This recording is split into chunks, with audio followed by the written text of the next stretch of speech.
1, 2, 3, come on.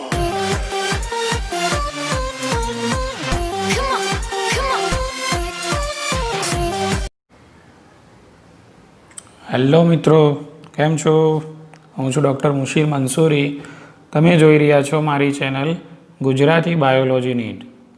હા મિત્રો, તો આપણે અભ્યાસ કરી રહ્યા છીએ વિષય બાયોલોજી, ધોરણ 12, ચેપ્ટર નંબર 4, માનવમાં પ્રજનન. તો એમાં છેલ્લા લેક્ચરમાં આપણે ભણ્યા ફલન અને ગર્ભસ્થાપન વિશે. તો આજે આપણો ટૉપિક છે, તમને જે રીતે સ્ક્રીનમાં દેખાઈ રહ્યું છે એ પ્રમાણે આજનો આપણો ટૉપિક છે ગર્ભધારણ અર્થાત ગર્ભાવસ્થા અને ગર્ભીય વિકાસ. અંગ્રેજીમાં એને કહીશું આપણે પ્રેગ્નન્સી એટલે કે ગર્ભધારણ અથવા તો ગર્ભાવસ્થા, અને ગર્ભીય વિકાસનો મતલબ થશે એમ્બ્રિયો. એમ્બ્રિયો એટલે ગર્ભ પણ કહી શકાય, અથવા તો ઘણી જગ્યાએ ભ્રૂણ તરીકે પણ એમ્બ્રિયો માટે લખવામાં આવે છે. એટલે એમ્બ્રિયો એટલે કે ગર્ભ અને ડેવલપમેન્ટ એટલે કે વિકાસ. એટલે એમ્બ્રિયોનિક ડેવલપમેન્ટ એટલે કે ગર્ભીય વિકાસ. તો હા મિત્રો, આજનો આપણો ટૉપિક છે ગર્ભધારણ, ગર્ભાવસ્થા અને ગર્ભીય વિકાસ. ઠીક છે? તો આ ટૉપિકને પૂરેપૂરો કોન્સેપ્ટ સાથે સમજવું હોય તો વિડીયોને અંત સુધી જોજો.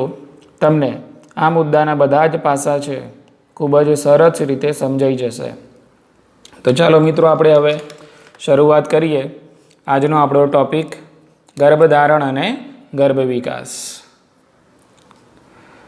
તેના પહેલાં આગળનો જે મુદ્દો છે એના વિશે એક થોડુંક યાદ કરાવવું અહીંયા જરૂરી છે, બરાબર?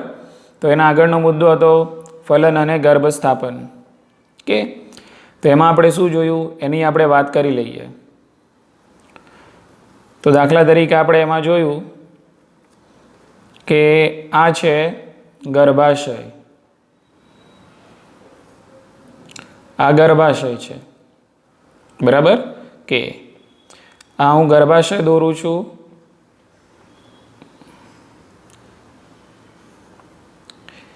તો આ ગર્ભાશય છે, અને છેલ્લા મુદ્દાની અંદર આપણે જોયું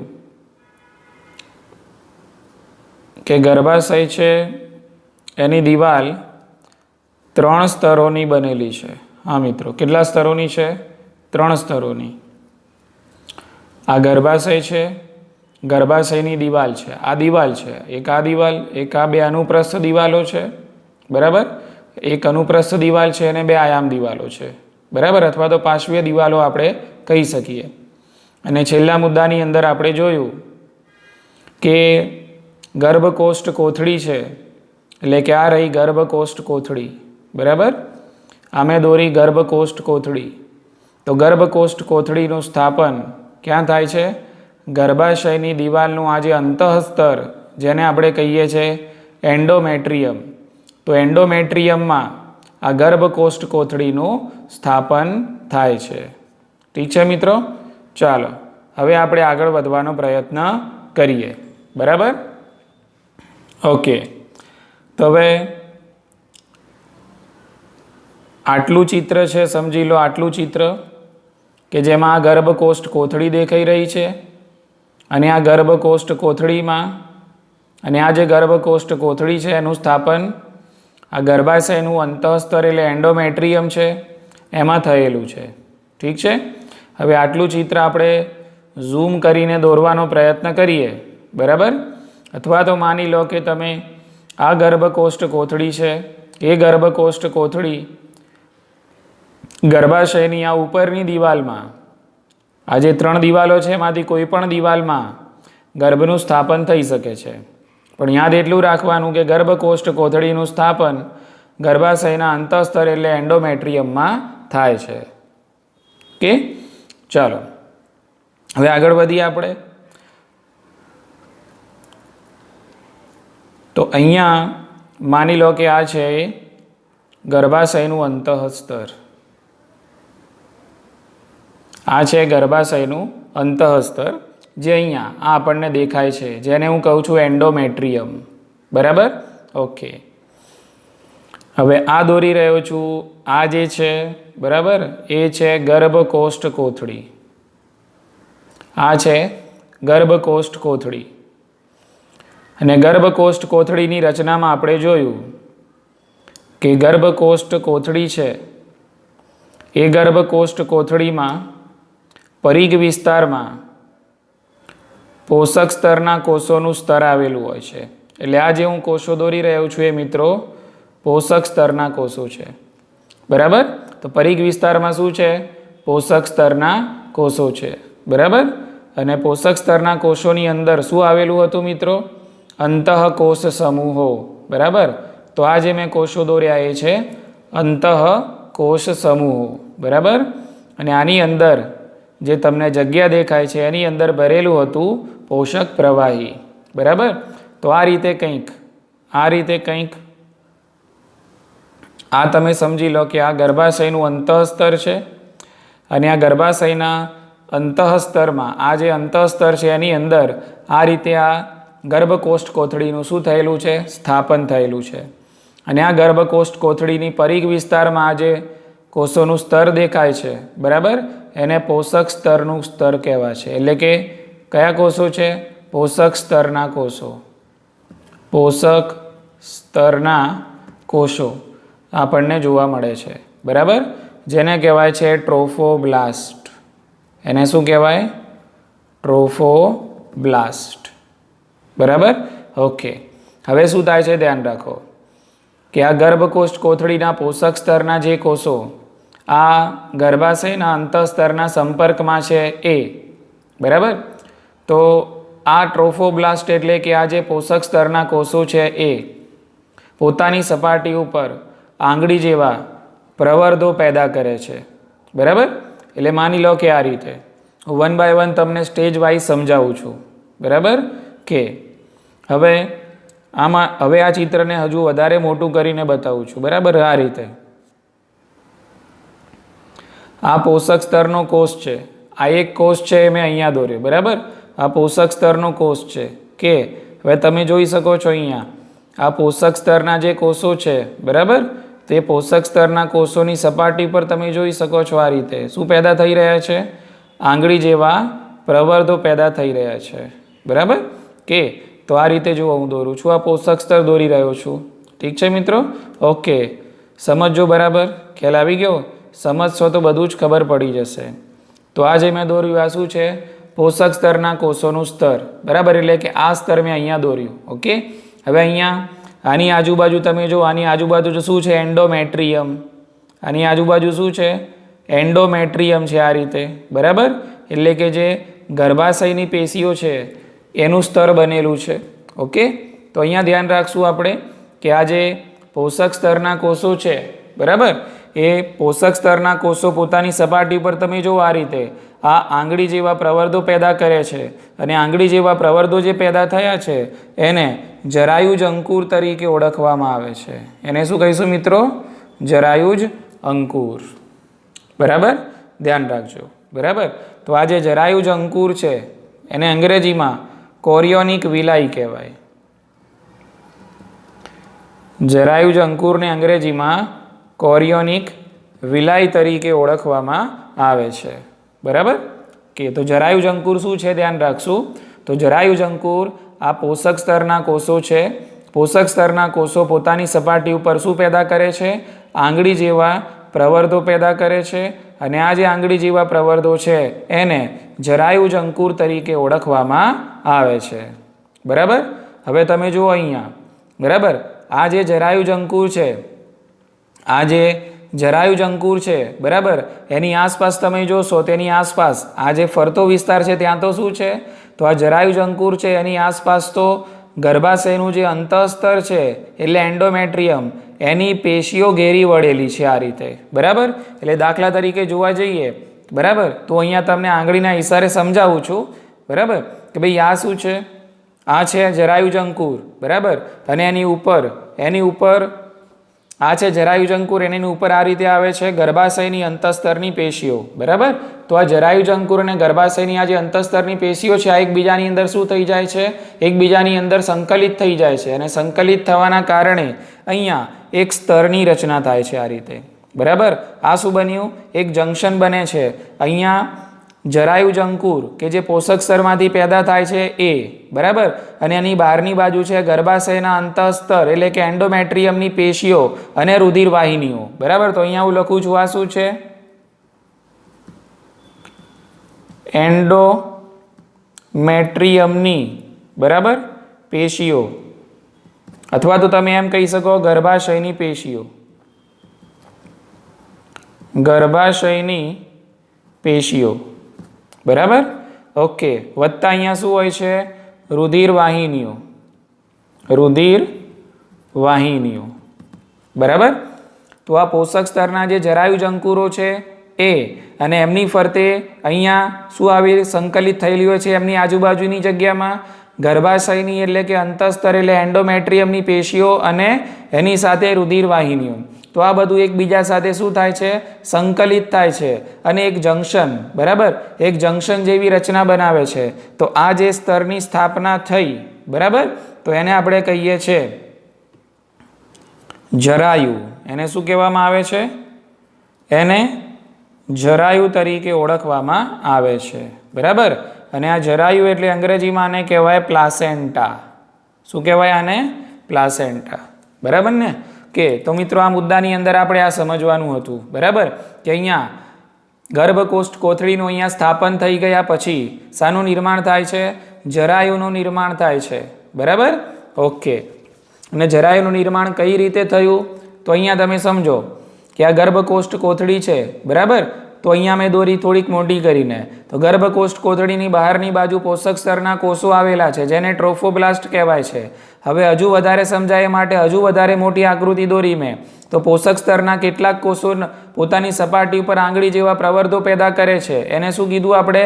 જરાયુજ અંકુર એટલે કોરિયોનિક વિલાય. અને આ જરાયુજ અંકુરની ફરતે ગર્ભાશયની પેશીઓ અને રુધિર વાહિનીઓ છે એ સંકલિત થઈ જાય છે અને અહીંયા એક સંકલિત સ્તરની રચના થાય છે. અને અહીંયા એક જે સંકલિત સ્તર બન્યું, એક જંક્શન બન્યું. કોની વચ્ચે બન્યું? તો આ જે ભ્રૂણ છે એ, અને અહીંયા શું છે? માતાની પેશીઓ, બરાબર. એટલે કે ભ્રૂણ અને માતાની પેશીઓ વચ્ચે એક સ્તર રચાય છે, એક જંક્શન બને છે. એને શું કહીશું આપણે? જરાયુ એટલે કે પ્લાસેન્ટા તરીકે ઓળખવામાં આવે છે. ઠીક છે. તો અહીંયા મિત્રો પ્લાસેન્ટાના નિર્માણમાં એટલે જરાયુના નિર્માણમાં કોને ભાગ લીધો એ ખાસ સમજવાનું હતું. તો જરાયુના નિર્માણમાં પોષક સ્તરના કોષો, બરાબર, અને પોષક સ્તરના કોષો ઉપરથી ઉદ્ભવતા જરાયુજ અંકુરો અને એની આસપાસ ગર્ભાશયની પેશીઓ અને રુધિર વાહિનીઓ જરાયુના નિર્માણમાં ભાગ લે છે, બરાબર. ઓકે, ચલો હવે જરાયુ બની ગયું એનો મતલબ શું થયું? જરાયુના કારણે માતા અને ભ્રૂણ છે, બરાબર, એ બંને વચ્ચે સંકલન સ્થપાય છે. તો અહીંયા આપણે લખીશું જરાયુના નિર્માણથી માતા અને ભ્રૂણ વચ્ચે સંકલન સ્થપાય છે, બરાબર. કે સંકલન સ્થપાય છે એટલે શું થશે મિત્રો? કે માતામાંથી ઓક્સિજનયુક્ત રુધિર અને પોષક દ્રવ્યો છે એ કોને મળશે? ભ્રૂણને મળશે. અને ભ્રૂણ જે ઉત્સર્ગ પદાર્થોનો નિકાલ કરે છે અને જે કાર્બન ડાયોક્સાઇડનો નિકાલ કરે છે એ પણ માતામાં જશે. શાના દ્વારા? જરાયુ દ્વારા, બરાબર. ઓકે, એટલે જરાયુ એક પ્રકારે શું કહેવાશે? માધ્યમ કહેવાશે. એક પ્રકારે માતા અને ભ્રૂણ વચ્ચેનો સેતુ કહેવાય છે, જેના દ્વારા પોષક પદાર્થો, ઉત્સર્ગ પદાર્થો, ઓક્સિજન અને કાર્બન ડાયોક્સાઇડની આપ-લે થતી આપણને જોવા મળે છે. તો અહીંયા આપણે જરાયુનું કાર્ય લખીશું, બરાબર. તો અહીંયા હું લખું છું જરાયુનું કાર્ય, બરાબર. તો જરાયુનું કાર્ય શું છે? કે તો તેના દ્વારા એટલે કે જરાયુ દ્વારા, તેના દ્વારા માતામાંથી ઓક્સિજન એટલે કે રુધિર, ઓક્સિજનયુક્ત રુધિર, ઓક્સિજન અને પોષક પદાર્થો એટલે કે પોષક દ્રવ્યો, બરાબર, ભ્રૂણમાં વહન પામે છે અને ભ્રૂણમાંથી અને ભ્રૂણમાંથી કાર્બન ડાયોક્સાઇડ અને ઉત્સર્ગ પદાર્થો માતામાં કોના દ્વારા? જરાયુ દ્વારા માતામાં વહન પામે છે. બરાબર. તો આ જરાયુનું કાર્ય યાદ રાખશું આપણે કે માતામાંથી ઓક્સિજન યુક્ત અને પોષક પદાર્થો ભ્રૂણમાં વહન પામે છે અને ભ્રૂણમાંથી કાર્બન ડાયોક્સાઇડ અને ઉત્સર્ગ પદાર્થો માતામાં વહન પામે છે. તો આપણે લખી દીધું અહીંયા શું મિત્રો? જરાયુનું કાર્ય. બરાબર. ઓકે. હવે બીજા મુદ્દાઓ આપણે અહીંયા સમજવાનો પ્રયત્ન કરીએ કે હવે આ જે જરાયુ છે, બરાબર, એ જરાયુ અંતઃસ્ત્રાવી ગ્રંથિ તરીકે પણ વર્તે છે. એનો મતલબ એમ કે આ જે જરાયુ છે એમાંથી વિવિધ અંતઃસ્ત્રાવોનો સ્ત્રાવ થાય છે. બરાબર. તો એ કયા અંતઃસ્ત્રાવો છે એના નામ લખીશું આપણે. અને ખાસ નીટ અને બોર્ડની એક્ઝામમાં પૂછાય છે કે ભાઈ જરાયુ અંતઃસ્ત્રાવી ગ્રંથિ છે? તો જવાબ આપજો હા. જરાયુ શું છે? અંતઃસ્ત્રાવી ગ્રંથિ છે. એટલે આપણે અહીંયા લખીએ છીએ જરાયુ અંતઃસ્ત્રાવી ગ્રંથિ તરીકે પણ કાર્ય કરે છે. બરાબર. એટલે આ જરાયુ છે એ અંતઃસ્ત્રાવી ગ્રંથિ તરીકે પણ કાર્ય કરે છે કે હવે સવાલ એ છે કે જરાયુમાંથી કયા અંતઃસ્ત્રાવોનો સ્ત્રાવ થાય છે? બરાબર. તો જરાયુમાંથી મુખ્યત્વે 4 પ્રકારના અંતઃસ્ત્રાવોનો સ્ત્રાવ થાય છે. એકનું નામ ઇસ્ટ્રોજન, બીજું છે પ્રોજેસ્ટેરોન, ત્રીજું છે HCG, બરાબર, અને ચોથું છે HPL. ક્લિયર? તો આ ખાસ યાદ રાખજો. જરાયુમાંથી આ 4 અંતઃસ્ત્રાવોનો સ્ત્રાવ થાય છે. ઇસ્ટ્રોજન, અને આનો સ્ત્રાવ અંડપિંડમાંથી પણ થાય છે. પ્રોજેસ્ટેરોન, આનો પણ સ્ત્રાવ અંડપિંડમાંથી પણ થાય છે, પરંતુ જરાયુમાંથી પણ થાય છે ગર્ભધારણ સમયે. બરાબર. ઇસ્ટ્રોજન, પ્રોજેસ્ટેરોન, HCG અને HPL આનો સ્ત્રાવ જરાયુમાંથી થતો આપણને જોવા મળે છે. બરાબર. હવે આ જે HCG છે એનું આખું નામ આપણે લખી લઈએ. તો એનું આખું નામ છે હ્યુમન કોરિયોનિક ગોનાડોટ્રોફિન. HCG નું આખું નામ છે હ્યુમન કોરિયોનિક ગોનાડોટ્રોફિન. HPL, તો આ જે HPL છે એનું નામ human પ્લાસેન્ટલ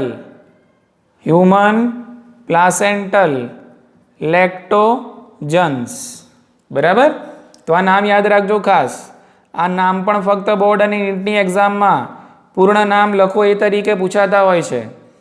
HCG, H for human, C for chorionic અને G for gonadotrophin. HPL, H for human, P for placental, L for lactogens. બરાબર.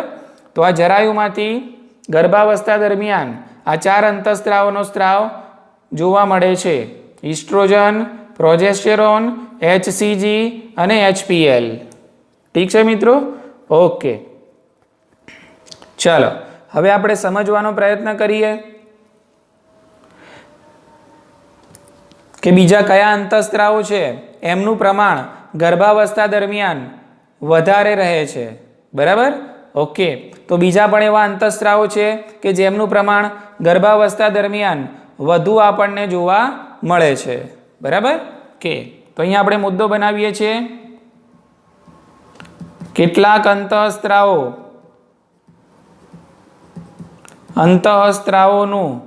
પ્રમાણ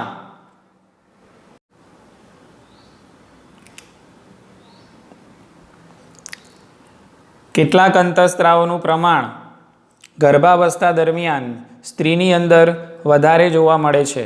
તો અહીંયા મિત્રો આપણે અંતઃસ્ત્રાવોના નામ લખીશું અને એ અંતઃસ્ત્રાવોનું વધુ પ્રમાણ કયા પ્રકારના કાર્યો કરવા માટે જવાબદાર છે એ કાર્યોની પણ આપણે યાદી બનાવીશું. બરાબર. તો અહીંયા લખીએ છીએ આપણે કેટલાક અંતઃસ્ત્રાવોનું પ્રમાણ સ્ત્રીમાં ગર્ભાવસ્થા દરમિયાન વધે છે. બરાબર. અને અંતઃસ્ત્રાવો કયા કયા છે તો એ પણ લખીએ આપણે. Oestrogen, progesterone, cortisol, cortisol, prolactin, prolactin, thyroxine, thyroxine. Okay, તો આટલું યાદ રાખશું આપણે કે સ્ત્રીઓની અંદર ગર્ભાવસ્થા દરમિયાન આ જે અંતઃસ્ત્રાવો છે એના પ્રમાણમાં સ્ત્રીના શરીરમાં ખૂબ વધારો જોવા મળે છે. એમાં એક છે ઇસ્ટ્રોજન, બીજું છે પ્રોજેસ્ટેરોન, ત્રીજું છે કોર્ટિસોલ, ચોથું પ્રોલેક્ટિન અને પાંચમા થાઇરોક્સિન અંતઃસ્ત્રાવો. તો આમના પ્રમાણમાં વધારો જોવા મળે છે. કે હવે આ અંતઃસ્ત્રાવના પ્રમાણમાં વધારો જોવા મળ્યો, બરાબર, એનું શું કારણ છે? બરાબર, તો આ અંતઃસ્ત્રાવોના વધવાથી કયા કયા કાર્યોમાં મદદ મળે છે? કે તો આ અંતઃસ્ત્રાવોનું વધુ પ્રમાણ ગર્ભની વૃદ્ધિ માટે જવાબદાર છે. ગર્ભની વૃદ્ધિ માટે જરૂરી, કારણ કે ગર્ભધારણ થયા પછી, બરાબર, કે અહીંયા આપણે જોયું કે અહીંયા શું હોય છે? અંતઃકોષ સમૂહો, બરાબર. હવે આ જે અંતઃકોષ સમૂહો છે એમાંથી બાળક છે એ 9 મહિનાના વિકાસ દરમિયાન ધીમે ધીમે ધીમે ધીમે વિકાસ પામે છે, બરાબર. તો એ ગર્ભની વૃદ્ધિ થશે, બરાબર. તો એ ગર્ભની વૃદ્ધિ માટે આ અંતઃસ્ત્રાવોનું વધુ પડતું પ્રમાણ, બરાબર, આ અંતઃસ્ત્રાવોનું વધુ પડતું પ્રમાણ જવાબદાર છે. ક્લિયર? ઓકે. એ જ રીતે ગર્ભાવસ્થા દરમિયાન માતાની અંદર ઘણી બધી ચયાપચયિક પ્રક્રિયાઓમાં ફેરફાર આપણને જોવા મળે છે. કારણ કે માતાને હવે પોષણ ફક્ત એના માટે જ નથી બનાવવાનું, બાળકને પણ એને પોષણ પહોંચાડવાનું છે. એટલે માતાની અંદર ઘણા બધા ચયાપચયિક ફેરફારો થાય છે અને ચયાપચયિક ફેરફારો પ્રેરવા માટે પણ આ અંતઃસ્ત્રાવનું વધુ પ્રમાણ જરૂરી છે. એટલે અહીંયા આપણે લખીશું માતામાં ચયાપચયિક ફેરફારો માટે, બરાબર. અને એ જ રીતે ગર્ભાવસ્થાની જાળવણી માટે, બરાબર. એટલે આ ગર્ભ જે ગર્ભાશયની અંદર ધીમે ધીમે વિકાસ પામશે, એ ગર્ભ આ ગર્ભાશયની દિવાલમાંથી છટકી ના જાય, ગર્ભાશયની દિવાલમાંથી, બરાબર, અસ્થિર થઈને મિસકેરેજ ના થઈ જાય, બરાબર, ગર્ભ છે એ ગાંઠ નીકળી ના જાય, બરાબર. તો એ બાબતનું પણ ધ્યાન રાખવું જરૂરી છે, બરાબર. એટલે ગર્ભાવસ્થાની શું કહેવાશે? એને જાળવણી, બરાબર. તો ગર્ભાવસ્થાની જાળવણી માટે પણ આ અંતઃસ્ત્રાવોનું વધુ પ્રમાણ જવાબદાર છે. ગર્ભાવસ્થાની જાળવણી, બરાબર. ઓકે. અને મુખ્યત્વે કદાચ પૂછાય કે ભાઈ ગર્ભસ્થાપન અને ગર્ભાવસ્થાની જાળવણી માટે મુખ્યત્વે કયો અંતઃસ્ત્રાવ જવાબદાર છે? તો એના માટે તમે નામ આપજો પ્રોજેસ્ટેરોન, બરાબર. કે તો મુદ્દો શું હતો કે કેટલીક બધી ગર્ભધારણ કરતી સ્ત્રીઓમાં આ અંતઃસ્ત્રાવનું પ્રમાણ વધારે જોવા મળે છે. ઇસ્ટ્રોજન, પ્રોજેસ્ટેરોન, કોર્ટિસોલ, પ્રોલેક્ટિન અને થાઇરોક્સિન. અને આ અંતઃસ્ત્રાવનું વધુ પ્રમાણ કયા કાર્યો માટે જવાબદાર છે? આ ખાસ યાદ રાખજો.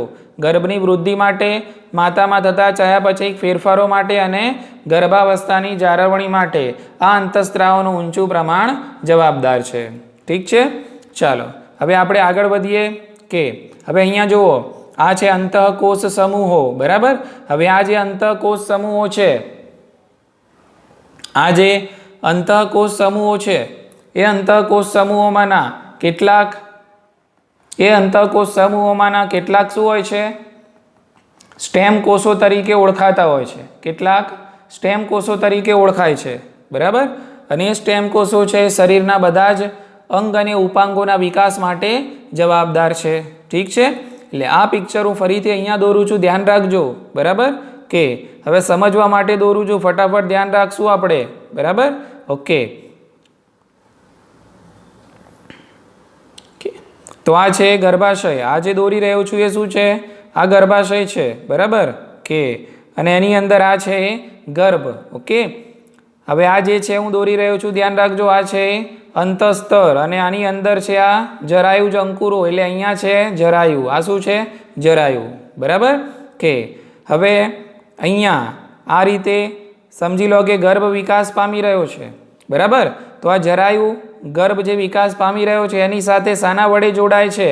તો એની સાથે ગર્ભનાળ વડે જોડાય છે. તો અહીંયા હું લખું છું, આ શું છે?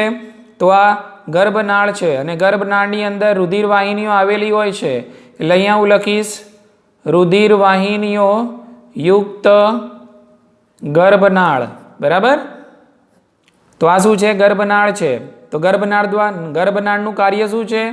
તો આ જે ગર્ભનાળ છે આ એક પ્રમાણેનો બ્રિજ કહેવાશે. કોની વચ્ચે? જરાયુ અને આ જે ભ્રૂણ છે એની વચ્ચે. બરાબર? તો આ જરાયુ ભ્રૂણ સાથે શાના માધ્યમથી જોડાય છે? તો રુધિર વાહિની યુક્ત ગર્ભનાળના માધ્યમથી જોડાય છે. બરાબર? આને હું જરા ડાર્ક કરું છું વિડીયોમાં દેખાય એ માટે. બરાબર? સમજો, આ જરાયુ છે અને આ શું છે? વિકાસ પામી રહેલો ગર્ભ એટલે કે ભ્રૂણ છે. બરાબર? તો આ જે ભ્રૂણ છે એની સાથે જરાયુ જોડાય છે. શાના માધ્યમથી? ગર્ભનાળના માધ્યમથી. પછી કદાચ પૂછાય કે ભાઈ ગર્ભનાળ, પછી કદાચ એવું પૂછાય કે ભાઈ ગર્ભનાળ રુધિર વાહિનીઓ ધરાવે છે?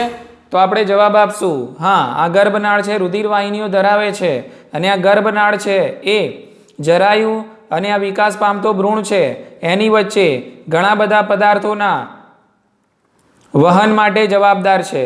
એટલે કે પદાર્થોના અવર જવરની વહનમાં ગર્ભનાળ છે એ મદદ કરે છે. ઠીક છે મિત્રો? ઓકે. તો હવે જુઓ અહીંયા આ જે ગર્ભ ધીમે ધીમે મોટું થઈ રહ્યું છે. બરાબર? આ જે ભ્રૂણ છે એનો ધીમે ધીમે વિકાસ થઈ રહ્યો છે. કે તો આ જે ભ્રૂણનો વિકાસ થઈ રહ્યો છે, આ જે ભ્રૂણનો વિકાસ થઈ રહ્યો છે એ કયા કોષોમાંથી થાય છે? આ અંતઃકોષ સમૂહના કોષોમાંથી. આ ખાસ યાદ રાખજો. આ શું છે? અંતઃકોષ સમૂહના કોષો. બરાબર? એટલે આ જે ગર્ભ બનશે, બરાબર, એ શામાંથી બનશે? અંતઃકોષ સમૂહના કોષોમાંથી બનશે. ખ્યાલ આવી ગયો? કે તો અંતઃકોષ સમૂહના કેટલાક કોષો શું હોય છે? સ્ટેમ કોષો કહેવાય છે. તેમને શું કહીશું આપણે? સ્ટેમ કોષો. અને આ સ્ટેમ કોષોની અંદર એવી તાકાત હોય છે કે જે શરીરના બધા જ અંગ અને ઉપાંગો છે એને વિકાસ કરવાની ક્ષમતા ધરાવે છે. તો અહીંયા લખીશું સ્ટેમ કોષો શું કરી શકે છે? શરીરના બધા જ અંગો અને ઉપાંગોના વિકાસની ક્ષમતા ધરાવે છે. બરાબર? તો અહીંયા આપણે અંતઃકોષ સમૂહ છે એમાંથી આ બધો આખો ગર્ભ એ ભ્રૂણ છે બધો અંતઃકોષ સમૂહના કોષોમાંથી નિર્માણ પામે છે. બરાબર? અને અંતઃકોષ સમૂહના કોષોમાં કેટલાક કોષો કેવા હોય છે? સ્ટેમ કોષો. અને સ્ટેમ કોષોની અંદર એવી તાકાત છે કે જે શરીરના બધા જ અંગો અને ઉપાંગોના વિકાસની ક્ષમતા ધરાવે છે. ઠીક છે? તો અહીંયા જરાયુ સાથે જો અહીંયા આ વિકાસ પામતો જે ભ્રૂણ છે, બરાબર, એ જોડાયેલો છે. પણ કોના માધ્યમથી? રુધિર વાહિની યુક્ત ગર્ભનાળ, અમ્બેલિકલ કોડ. બરાબર ને? કે જ્યારે બાળક જન્મે ત્યારે બાળકની ડૂંટી સાથે એક નાળ જોડાયેલી હોય છે અને એ નાળ એ કઈ નાળ ભાઈ? આ ગર્ભનાળ. પછી બાળકના જન્મ પછી એને કટ કરવામાં આવે છે. ઠીક છે મિત્રો? ઓકે. તો આ ગર્ભનાળ દ્વારા જરાયુ છે એ આ ભ્રૂણ સાથે જોડાય છે અને ગર્ભનાળ રુધિર વાહિનીઓ પણ ધરાવે છે જેના દ્વારા વિવિધ પદાર્થોના વહનમાં મદદ થતી હોય છે. બરાબર? કે અને આ ગર્ભનો વિકાસ છે શામાંથી થાય છે? અંતઃકોષ સમૂહના કોષોમાંથી. તેમાંના કેટલાક કોષો શું હોય છે? સ્ટેમ કોષો હોય છે. ઠીક છે? ઓકે. હવે આ જે વિકાસ થાય છે કઈ રીતે થાય છે?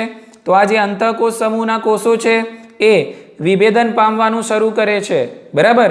વિભાજન પામવાનું શરૂ કરે છે અને વિભાજન અને વિભેદન પામીને આ જે અંતઃકોષ સમૂહના કોષો છે એ શરૂઆતમાં ગર્ભસ્તરોની રચના કરે છે.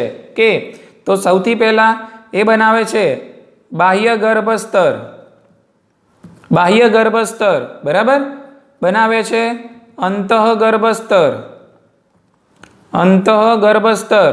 અને ત્યારબાદ બંને ગર્ભસ્તર વચ્ચે બને છે મધ્ય ગર્ભસ્તર. મધ્ય ગર્ભસ્તર. બરાબર? તો આપણે કેવા પ્રાણી કહેવાઈએ છીએ?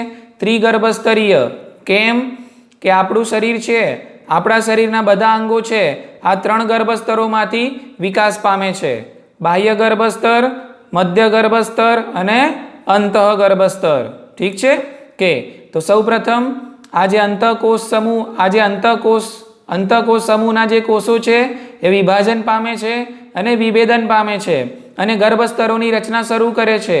એમાં બાહ્ય ગર્ભસ્તર, પછી બને છે અંતઃ ગર્ભસ્તર અને બંને ગર્ભસ્તરની વચ્ચે શાની રચના થાય છે? મધ્ય ગર્ભસ્તરની રચના થાય છે. બરાબર. અને આમાંના કેટલાક કોષો શું હોય છે? સ્ટેમ કોષો હોય છે અને આ સ્ટેમ કોષો શરીરના બધા જ અંગ અને ઉપાંગોનો વિકાસ કરે છે. તો આ રીતે અલગ અલગ ગર્ભસ્તરમાંથી આ જે ગર્ભ છે એના અલગ અલગ અંગ અને ઉપાંગોનો વિકાસ થતો આપણને જોવા મળે છે. એને શું કહીશું આપણે? ગર્ભીય વિકાસ. અને ગર્ભીય વિકાસ પરિપક્વ થતા આશરે મનુષ્યની અંદર ગર્ભધારણનો સમય 9 મહિનાનો આપણને જોવા મળે છે. તો એ 9 મહિનાના સમયગાળાની અંદર એટલે કે લગભગ 280 દિવસ થતા જોવા મળે છે.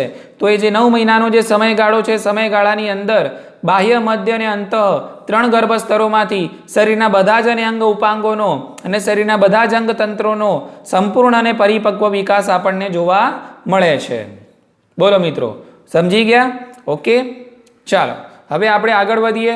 ઓકે, બીજી માહિતી છે આપણે, બરાબર, એ અહીંયા સમજવાનો પ્રયત્ન કરીએ, પછી આખું એકવાર ફરીથી કન્ક્લુઝનના સ્વરૂપમાં આપણે સમજવાનો પ્રયત્ન કરીશું. ઓકે, ચાલો હવે આપણે જોઈએ કે આ જે ગર્ભધારણનો સમય છે, ગર્ભધારણનો સમય, બરાબર, તો ગર્ભધારણનો સમય માનવમાં કેટલો હોય છે? બરાબર, એટલે મનુષ્યની જાતિમાં ગર્ભધારણનો સમય કેટલો હોય છે કે બાળક ગર્ભાશયની અંદર પરિપક્વ થાય? તો એ હોય છે મિત્રો 40 અઠવાડિયાનો. કેટલો હોય છે? અઠવાડિયાની દ્રષ્ટિએ જુઓ તો 40 અઠવાડિયાનો. બરાબર, દિવસોની દ્રષ્ટિએ જુઓ તો 7 ચોકો 28 એટલે 280 દિવસ. તો મહિનાની દ્રષ્ટિએ જુઓ તો 9 મહિના. બરાબર, ઓકે. તો મનુષ્યની અંદર ગર્ભધારણનો સમય આટલો આપણને જોવા મળે છે. ઓકે, ચાલો હવે આપણે ગર્ભધારણનો સમય, પ્રશ્નમાં કદાચ એવું પૂછાય કે ગર્ભધારણનો સમય અંડપતન પછી કેટલા દિવસનો હોય છે? તો મિત્રો અંડપતન કયા દિવસે થાય? ઋતુચક્રના 14મા દિવસે. બરાબર, તો 14 દિવસ એટલે કેટલા અઠવાડિયા? 2 અઠવાડિયા. બરાબર, તો એ 2 અઠવાડિયા આમાંથી બાદ કરી દેવાના અને એટલા દિવસો બાદ કરી દેવાના. બરાબર, એટલે અહીંયા હું લખું છું કે ભાઈ અંડપતન પછી કદાચ એવું પૂછાય કે ભાઈ ગર્ભધારણનો સમય કેટલો? અંડપતન પછી ગર્ભધારણનો સમય કેટલો? તો અંડપતન પછી અંડપતન 14મા દિવસે થાય એટલે 14 દિવસ બાદ કરવાના. એટલે અઠવાડિયાની દ્રષ્ટિએ ગણીએ તો કેટલા? 38 અઠવાડિયા થાય. કેટલા થાય મિત્રો? 38 અઠવાડિયા.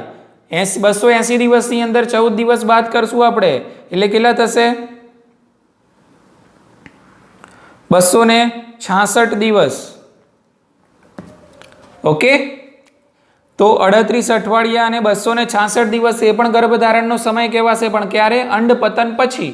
બરાબર, પરંતુ જો અંડપતન પહેલાનો સમય ગણવો હોય તો એ 14 દિવસ આમાં એડ કરીશું એટલે 40 અઠવાડિયા અને 280 દિવસ થઈ જાય. ઓકે, એટલે ટૂંકમાં 9 મહિના ±1 અઠવાડિયું ગર્ભધારણનો સમય આપણને જોવા મળે છે. અને આ 9 મહિનાના સમયગાળા દરમિયાન ગર્ભાશયની અંદર અંતઃસ્ત્રાવોની અસર હેઠળ બાળકનો વિકાસ થતો આપણને જોવા મળે છે. ઠીક છે મિત્રો? ઓકે, તો એના પછીનો મુદ્દો છે, હવે ધ્યાન રાખશું આપણે કે તમારી એનસીઈઆરટી બુકની અંદર પ્રશ્ન તરીકે એને પૂછેલું છે, તો શું બીજા બધા જે પ્રાણીઓ છે એમાં ગર્ભધારણનો સમય એક જ સરખો હોય છે? ના. તો જવાબ છે ના. પ્રાણીઓ છે એમના કદના આધારે દરેક પ્રાણીની અંદર વિવિધ પ્રકારનો ગર્ભધારણનો એટલે કે વિવિધ તબક્કાનો ગર્ભધારણનો સમયગાળો જોવા મળે છે. બરાબર, તે હું અહીંયા લખું છું, ખાસ ધ્યાન રાખજો તમે. બરાબર, તમારી બુકમાં પૂછેલી છે કે ભાઈ હાથી. બરાબર, તો હાથીનો ગર્ભધારણનો સમય કેટલો? કે જ્યારે એ જે માદા હાથી છે એની અંદર, બરાબર, એની અંદર હાથીનો જે ભ્રૂણ એટલે કે ગર્ભ છે એને પરિપક્વ થતા કેટલો સમય લાગે? બરાબર, તો એના માટેનો કંઈક આંકડો છે 600 દિવસ ઉપરનો છે. કેટલો છે મિત્રો? 600 દિવસ ઉપરનો, તો એ જાય છે કેટલા દિવસ? 645 દિવસ. કેટલા દિવસ છે? 645 દિવસ. તો હાથીનો ગર્ભધારણનો સમયગાળો 645 દિવસ. મનુષ્યનો કેટલો છે? 280 દિવસ. બરાબર. ચલો એ જ રીતે કૂતરો, બરાબર, કે તો એનો ગર્ભધારણનો સમયગાળો કેટલો છે? તો એનો ગર્ભધારણનો સમયગાળો ઓન એન એવરેજ 60 દિવસ. કે એ જ રીતે બિલાડી, તો એનો પણ ગર્ભધારણનો સમયગાળો ઓન એન એવરેજ કેટલો? 60 દિવસ. બરાબર છે? ઓકે. એ જ રીતે વાત કરીએ આપણે વાંદરો. તો વાંદરો છે એનો ગર્ભધારણનો સમયગાળો આશરે 164. બિલાડીનો ગર્ભધારણનો સમયગાળો 60 દિવસ, વાંદરાનો 164 દિવસ, સસલાનો 33 દિવસ અને ઉંદરનો 21 દિવસ છે. કે તો અહીંયા વિવિધ પ્રાણીઓનો સમયગાળો ગર્ભધારણનો પણ અલગ અલગ આપણને જોવા મળે છે. કે તો આ આંકડા એક તમે યાદ કરી લેજો. કે હવે મિત્રો માનવની વાત કરીએ તો માનવની અંદર ગર્ભ વિકાસ કઈ રીતે થાય છે? કે તો માનવમાં ગર્ભ વિકાસ કઈ રીતે થાય છે? બરાબર. તો માનવની અંદર ગર્ભ વિકાસ કઈ રીતે થાય છે એની આપણે વાત કરીએ.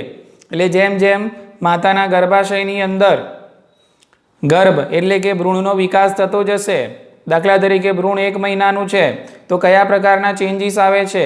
2 મહિનાનું થાય છે તો કયા પ્રકારના ચેન્જીસ જોવા મળે છે? કયા પ્રકારના ફેરફારો, કયા પ્રકારની રચનાઓ પેદા થાય છે? તો આ ટોપિકની અંદર આપણે એની વાત કરીશું. ઠીક છે મિત્રો? ઓકે. તો અહીંયા સૌથી પહેલાં જોઈએ કે ભાઈ મનુષ્યમાં 1 મહિનાની ગર્ભાવસ્થા થાય એટલે કે ગર્ભ રહે 1 મહિનો થઈ ગયો હોય, બરાબર, તો શું જોવા મળે છે? ઓકે.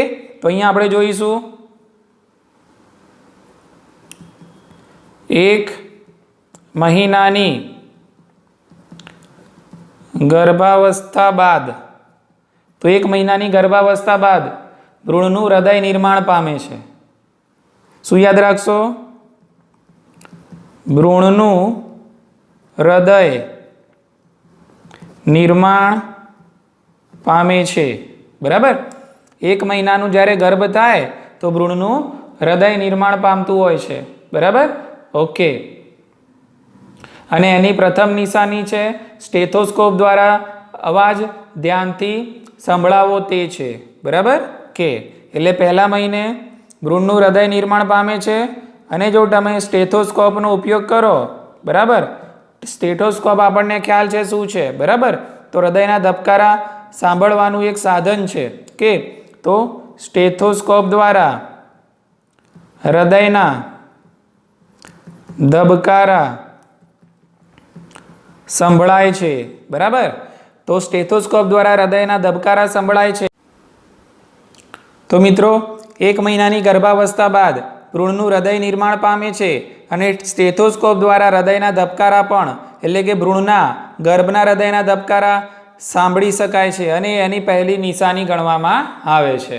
કે બીજા મહિનાના ગર્ભાવસ્થા બાદ ઉપાંગો અને આંગળીઓ વિકાસ પામે છે. બીજા મહિનામાં કયા ચેન્જીસ જોવા મળે છે? એટલે 2 મહિનાનું ગર્ભ થાય એટલે એના ઉપાંગો વિકાસ પામે છે અને આંગળીઓનો વિકાસ થાય છે. 3 મહિના એટલે કે 12 અઠવાડિયાનો ગર્ભ થાય ગર્ભાવસ્થા બાદ મુખ્ય અંગતંત્રો નિર્માણ પામે છે. કે ઉદાહરણ તરીકે ઉપાંગો અને બાહ્ય જનનાંગો સારી રીતે વિકસેલ હોય છે. બરાબર. ઓકે. હવે આપણે ત્યાર પછીની વાત કરીએ તો અહીંયા ઉદાહરણ લખીશું આપણે. મુખ્ય અંગતંત્રો નિર્માણ પામે છે એની અંદર ઉદાહરણ તરીકે ઉપાંગો અને બાહ્ય જનનાંગો સારી રીતે વિકસેલ હોય છે. ઉપાંગો અને બાહ્ય જનનાંગો સારી રીતે વિકસેલ હોય છે. બરાબર. કે ચલો એ જ રીતે 5મા મહિનાના અંત ભાગમાં એટલે કે જ્યારે ગર્ભ પાંચ મહિનાનો થાય તો શું જોવા મળે છે કે તો એ વખતે ગર્ભનું પ્રથમ હલનચલન અને બીજી નિશાની છે માથા ઉપર વાળ વત્તા માથા પર વાળ જોવા મળે છે. બરાબર? ઓકે. તો 5મા મહિનાના ગર્ભાવસ્થા બાદ ગર્ભનું પ્રથમ હલનચલન જોવા મળે છે અને માથા પર વાળ જોવા મળે છે. બરાબર? એ જ રીતે 24 અઠવાડિયા એટલે કે 6 મહિનાના ગર્ભ થાય પછી 6 મહિનાની ગર્ભાવસ્થા બાદ શું ચેન્જીસ જોવા મળે છે તો શરીર સૂક્ષ્મ વાળથી ઘેરાય છે.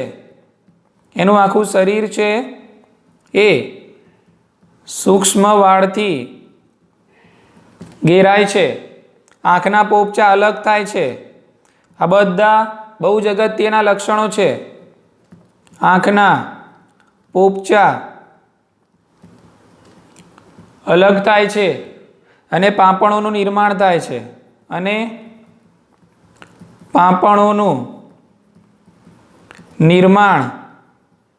થાય છે બરાબર કે અને પછી 9 મહિનાના ગર્ભાવસ્થા બાદ ગર્ભ સંપૂર્ણ વિકસિત બને છે.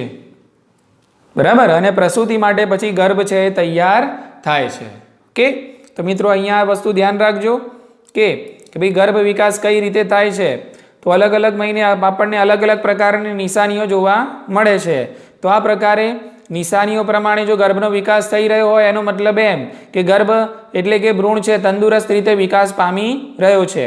તો 1 મહિનાની ગર્ભાવસ્થા દરમિયાન બીજા, ત્રીજા, પાંચમા, છઠ્ઠા, બરાબર, તો આ અલગ અલગ મહિના દરમિયાન કયા પ્રકારના ચિહ્નો આપણને જોવા મળે છે તો આવા પ્રશ્નો પૂછાતા હોય છે.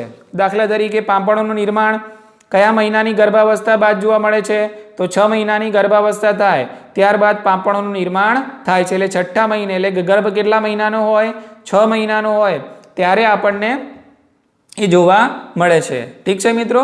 ઓકે. તો અહીંયા આપણે યાદ રાખીશું કે તો આ જે આખો ટોપિક હતો એ શું હતો?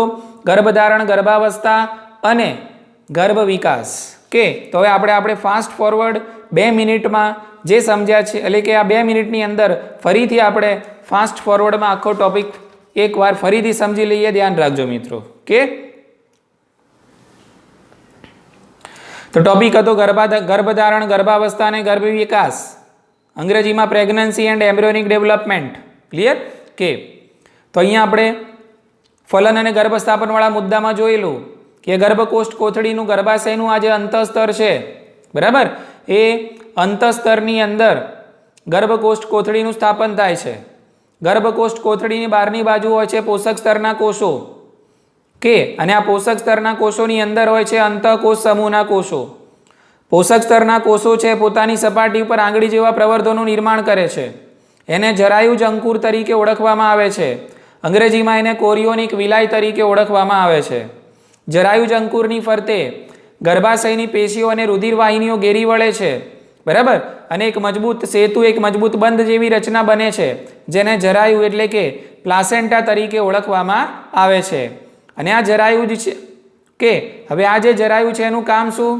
કે તો આ જે જરાયુ છે એનું કાર્ય છે માતામાંથી ઓક્સિજન અને પોષક પદાર્થો ભ્રૂણમાં વહન કરાવશે અને ભ્રૂણના ઓક્સિજન અને ભ્રૂણના જે કાર્બન ડાયોક્સાઇડ અને ઉત્સર્ગ પદાર્થો છે એ માતાની અંદર વહન કરાવે છે. એટલે કે માતા અને ભ્રૂણ વચ્ચે પોષક પદાર્થો, ઉત્સર્ગ પદાર્થો, ઓક્સિજન અને કાર્બન ડાયોક્સાઇડની આપલે માટે જરાયુ જવાબદાર છે. જરાયુ એ અંતઃસ્ત્રાવી ગ્રંથિ તરીકે પણ વર્તે છે. ઇસ્ટ્રોજન, પ્રોજેસ્ટેરોન, HCG અને HPL. HCG એટલે હ્યુમન કોરિયોનિક ગોનાડોટ્રોફિન, HPL એટલે હ્યુમન પ્લાસેન્ટલ લેક્ટોજન્સ. તો આ જે અંતઃસ્ત્રાવો છે એનો સ્ત્રાવ જરાયુમાંથી થતો આપણને જોવા મળે છે. બરાબર? ઓકે. બીજું એક ખાસ યાદ રાખજો અહીંયા કે ગર્ભધારણનો જ્યારે અંત આવે છે તો ગર્ભધારણના અંતમાં અંડપિંડોમાંથી એક ચોક્કસ પ્રકારના અંતઃસ્ત્રાવનો સ્ત્રાવ થાય છે. બરાબર કે તો એ પણ આપણે યાદ રાખશું. તો એ અહીંયા હું લખું છું, ધ્યાન રાખજો કે ગર્ભધારણના એટલે બાળકનો જ્યારે જન્મ સમય નજદીક આવે છે ત્યારે બાળકના જન્મ સમયની વાત છે. બરાબર, તો બાળકના જન્મ સમયે એટલે હું શું કહીશ, ગર્ભધારણના અંત ભાગમાં અંડપિંડોમાંથી શાનો સ્ત્રાવ થાય છે? રિલેક્સિન. કયો અંતઃસ્ત્રાવ મિત્રો? રિલેક્સિન. બરાબર, એનું કાર્ય આપણે પછી સમજીશું આના પછીના ટોપિકમાં. રિલેક્સિન અંતઃસ્ત્રાવનો સ્ત્રાવ થાય છે. બરાબર, તો આ મુદ્દો યાદ રાખજો ખાસ કે તો જરાયુમાંથી ઇસ્ટ્રોજન, પ્રોજેસ્ટેરોન, એચસીજી અને એચપીએલ નો સ્ત્રાવ થાય છે. બરાબર, ઓકે. અને ગર્ભધારણના અંત ભાગમાં અંડપિંડોમાંથી, ક્યાંથી મિત્રો? જરાયુમાંથી નહીં, અંડપિંડોમાંથી કયા અંતઃસ્ત્રાવનો? રિલેક્સિન અંતઃસ્ત્રાવનો સ્ત્રાવ થાય છે. એટલે કદાચ પૂછાય કે ફક્ત ગર્ભધારણ સમયે સ્ત્રવિત થતા અંતઃસ્ત્રાવના નામ આપો, તો ફક્ત ગર્ભધારણ સમયે તો કયા થાય? એચસીજી, એચપીએલ અને રિલેક્સિન. બરાબર, એચસીજી, એચપીએલ અને રિલેક્સિન આ ત્રણ અંતઃસ્ત્રાવોનો સ્ત્રાવ ફક્ત ગર્ભધારણમાં જ થાય છે. બરાબર, નોર્મલ સ્ત્રીની અંદર કે જે ગર્ભવતી હોતી નથી એની અંદર આ ત્રણ અંતઃસ્ત્રાવોનો સ્ત્રાવ થતો નથી. બરાબર, અને પછી કદાચ પૂછાય કે જરાયુમાંથી ફક્ત ગર્ભધારણ વખતે સ્ત્રવિત થતા અંતઃસ્ત્રાવોના નામ આપો, તો આ બે આપવાના. બરાબર, અને અંડપિંડમાંથી સ્ત્રવિત થતા અંતઃસ્ત્રાવના નામ પૂછાય તો શું આપશો? રિલેક્સિન. બરાબર, એટલે આ રીતે ફક્ત ગર્ભધારણ સમયે આ ત્રણ અંતઃસ્ત્રાવોનો સ્ત્રાવ થાય છે. મોસ્ટ ઇમ્પોર્ટન્ટ વસ્તુ છે, ખાસ યાદ રાખજો. ઠીક છે, ચાલો. એના પછી આપણે જોયું કે ગર્ભધારણ સમયે કેટલાક અંતઃસ્ત્રાવનું પ્રમાણ સ્ત્રીમાં ખૂબ જ વધારે જોવા મળે છે. કયા કયા? ઇસ્ટ્રોજન, પ્રોજેસ્ટેરોન, કોર્ટિસોલ, પ્રોલેક્ટિન અને થાઇરોક્સિન. કેમ જોવા મળે છે? તો આ બધા કાર્યો કરવાના હોય છે, એટલે ગર્ભની વૃદ્ધિ માટે જરૂરી છે આમનું વધુ પ્રમાણ. માતામાં ચયા પછી ફેરફારો માટે આમનું વધુ પ્રમાણ જરૂરી. ગર્ભાવસ્થાની જાળવણી માટે એટલે કે ગર્ભ છે એનો વિકાસ સંપૂર્ણ થાય અને ગર્ભ ગર્ભાશયમાં ટકી રહે. બરાબર, મિસકેરેજ ના થઈ જાય, એ ગર્ભાવસ્થાની જાળવણી માટે આ અંતઃસ્ત્રાવનું વધુ પ્રમાણ જરૂરી છે. ઠીક છે, ઓકે. હવે અહીંયા આ જે અંતઃકોષ સમૂહો છે એ અંતઃકોષ સમૂહ વિભાજન અને વિભેદન પામવાનું શરૂ કરે છે અને બાહ્ય ગર્ભસ્તર અંતઃગર્ભસ્તરની રચના કરે છે અને એમની વચ્ચે મધ્ય ગર્ભસ્તરની રચના થાય છે.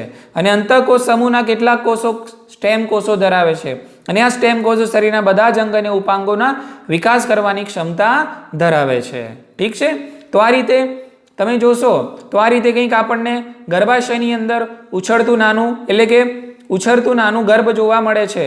અને આ ગર્ભ એટલે કે ભ્રૂણ તમે જોઈ શકો છો આ જરાયુ સાથે ગર્ભનાળના માધ્યમથી જોડાયેલું છે. ગર્ભનાળ રુધિરવાહિનીઓ યુક્ત હોય છે. બરાબર, એટલે જરાયુ અને આ જે ભ્રૂણ છે એમની વચ્ચે પદાર્થોની અવર જવર વહન માટે ગર્ભનાળનો ઉપયોગ થતો હોય છે. ઠીક છે મિત્રો, ઓકે. તો આ મુદ્દાઓનું ખાસ આપણે ધ્યાન રાખશું. ઓકે, તો ત્યારબાદ આપણે જોયું ગર્ભ વિકાસ. બરાબર કે અને ગર્ભધારણનો સમય. તો મનુષ્યની અંદર આપણે વાત કરીએ તો ગર્ભધારણનો સમય કેટલો છે મિત્રો? 40 અઠવાડિયા, 280 દિવસ, 9 મહિના. અંડપતન પછી ગણો તો અંડપતન 14મા દિવસે થાય, તો 14 દિવસ આમાંથી બાદ કરવાના છે. બરાબર, એટલે કે 40 અઠવાડિયાની જગ્યાએ 38 અઠવાડિયા અને 266 દિવસ. એ જ રીતે વિવિધ પ્રાણીઓમાં એમના કદના આધારે ગર્ભધારણનો સમયગાળો અલગ અલગ જોવા મળે છે. હાથીમાં 645 દિવસ, કૂતરામાં 60 દિવસ, બિલાડીમાં 60 દિવસ, વાંદરો 164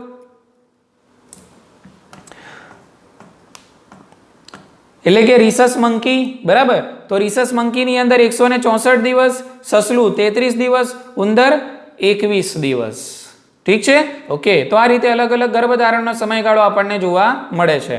હવે અહીંયા આપણે વાત કરી કે માનવમાં ગર્ભ વિકાસ કઈ રીતે થાય છે, એટલે કે જેમ જેમ ગર્ભ દર મહિને મોટું થતું જાય, વિકાસ થતો જાય, તેની અંદર કયા પ્રકારના ચેન્જીસ, ફેરફારો આવતા જાય છે, કઈ કઈ નિશાનીઓ જોવા મળે છે એની આપણે અહીંયા ચર્ચા કરી.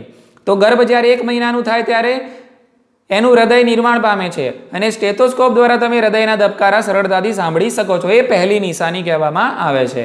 જ્યારે ગર્ભ 2 મહિનાનું થાય ત્યારે એના ઉપાંગોના આગળીય વિકાસ પામે છે. 3 મહિનાનું થાય ત્યારે મુખ્ય અંગતંત્રો નિર્માણ પામે છે, એટલે કે કેટલા અઠવાડિયા? 12 અઠવાડિયા. ઉપાંગો અને બાહ્ય જનનાંગો સારી રીતે વિકસેલ આપણને જોવા મળે છે. 5મા મહિનાના અંતે 5 મહિનાનું ગર્ભ થઈ જાય એટલે ગર્ભનું પ્રથમ હલનચલન. આ મોસ્ટ આઈએમપી નીટ અને બોર્ડની અંદર ખાસ પૂછાય છે. બરાબર, ભાઈ ગર્ભનું પ્રથમ હલનચલન કયા મહિને જોવા મળે? 5મા મહિને. માથા પર વાળ કયા મહિને? 5મા મહિને. 6 મહિના પછી શરીર સૂક્ષ્મ વાળથી ઘેરાય છે, આંખના પોપચા અલગ થાય છે, આ પણ બહુ ઇમ્પોર્ટન્ટ, અને પાંપડોનું નિર્માણ થાય છે. અને 9 મહિના પછી ગર્ભ સંપૂર્ણ રીતે વિકસિત થાય છે અને પ્રસૂતિ માટે તૈયાર થતો આપણને જોવા મળે છે. અને જ્યારે ગર્ભનો જન્મ સમય નજદીક આવે છે ત્યારે જ મેં તમને કીધું એ પ્રમાણે અંડપિંડોમાંથી રિલેક્સિન અંતઃસ્ત્રાવનો સ્ત્રાવ થાય છે. હવે પ્રસૂતિ કઈ રીતે થાય છે અને દુગ્ધ સ્ત્રવણ શું છે એ અલગ મુદ્દો છે, એ આપણે નેક્સ્ટ વિડીયોની અંદર ચર્ચા કરીશું. ઓકે, તો આ વિડીયો કદાચ ખબર ના પડે તો એકવાર રિપીટ કરીને જોઈ લેજો. જ્યારે જુઓ ત્યારે એને લખી લેવાની, એકવાર નોટ બનાવી લેવાની, મોઢે તૈયાર કરી લેવાનું. Okay, thank you very much.